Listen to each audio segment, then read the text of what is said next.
Good morning, these are the top stories. Ontario's Cancer Agency flags problems with drugs to Health Canada. Hundreds of cancer patients in Canada did not receive the full dose of 3 highly concentrated intravenous medications because of problems with the way they were administered. However, at least 2 provinces disagree on whether the patients need to be told.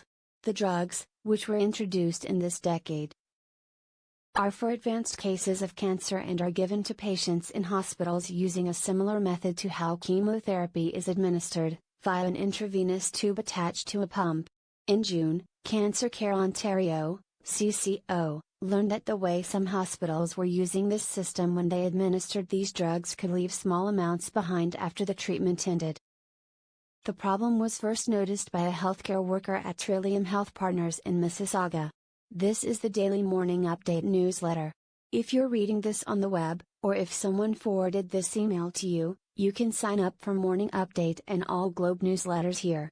BC Central Interior in for a bit of a ride as extreme conditions threaten to worsen already treacherous fire conditions. Emergency officials in British Columbia are bracing for an increase in extreme fire activity in the province's central interior as hot, dry weather is expected to cause wildfires to quickly spread, adding to a crisis that has already forced thousands of people from their homes. A day earlier, the BC government declared a state of emergency minus the second in 2 years minus as more than 500 wildfires burning in nearly every corner of the province have overwhelmed the province's firefighting resources. As of Thursday, there were 26 evacuation orders issued, affecting about 3,100 people, while another 19,000 were under evacuation alerts that could call for them to leave their homes.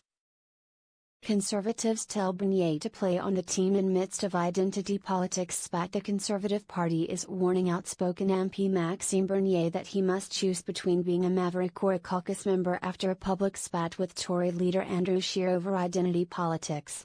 Mr. Scheer urged Mr. Bernier to be a team player, while his Quebec Lieutenant Alain Reyes went further, suggesting there is a limit to how much deviation the caucus will tolerate from Mr. Scheer's former leadership rival.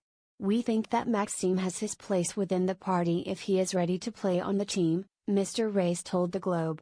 He is not the leader today. It's Andrew Scheer and we're all behind him.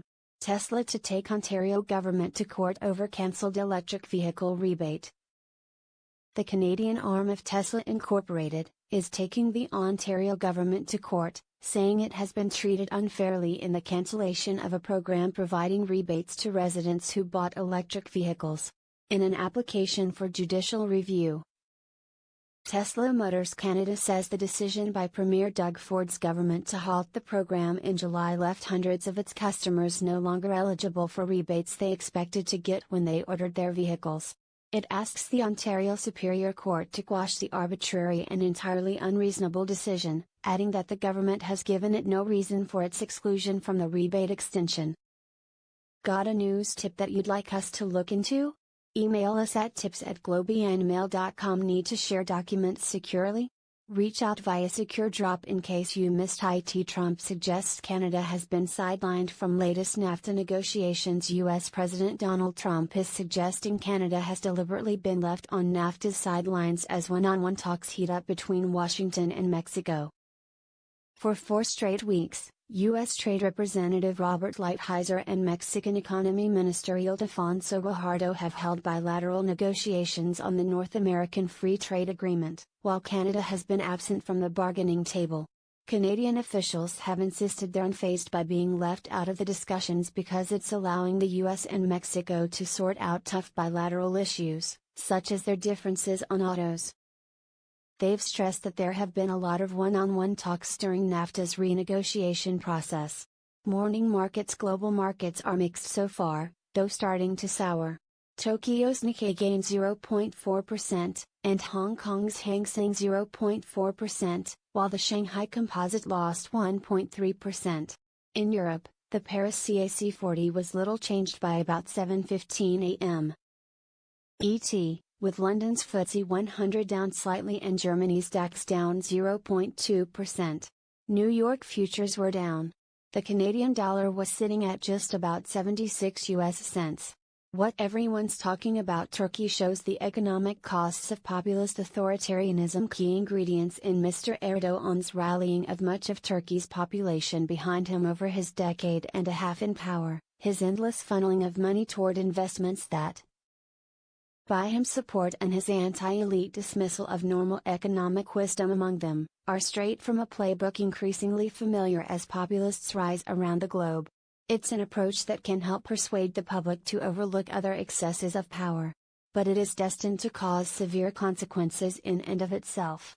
Globe editorial: The Giorgio Mamelides sideshow needs to end.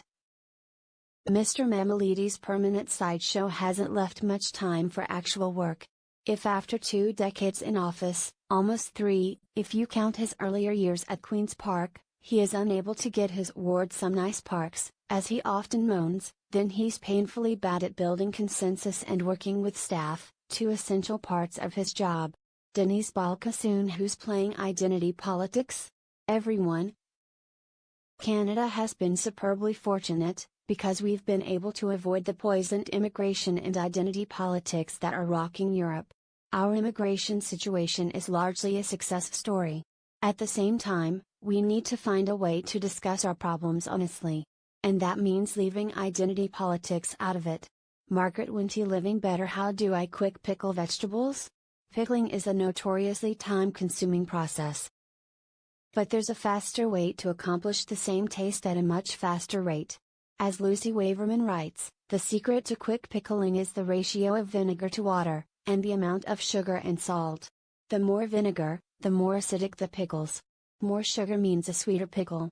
As for added spices, there is a whole world out there. It had been 4 years since the controversial release of Monty Python and the Holy Grail, when its successor, Monty Python's Life of Brian, premiered in North America on this day in 1979. The film follows a very naughty boy named Brian Cohen through a series of ridiculous events as he is repeatedly mistaken for Jesus Christ. Brian was born on the same day in the next stable. Filmed as a satire and critiquing blind faith in organized religion, its tone and message predictably sparked fury across Britain and North America after its release. It motivated protests outside U.S. theaters, and was banned from cinemas entirely in parts of Britain and all of Ireland and Norway. The film's creators, Graham Chapman, John Cleese, Terry Gilliam, Eric Idle, Terry Jones and Michael Palin, however, disputed the assertion that Life of Brian mocked Jesus. They said they were careful not to ridicule Jesus or his teachings, but instead critique his followers and organized religion in general. Nearly 40 years later, the film is regarded as one of the funniest comedies of all time. Former British Prime Minister Tony Blair even quoted it in a speech in 2004. Audrey Carleton. If you'd like to receive this newsletter by email every weekday morning, go here to sign up. If you have any feedback, send us a note.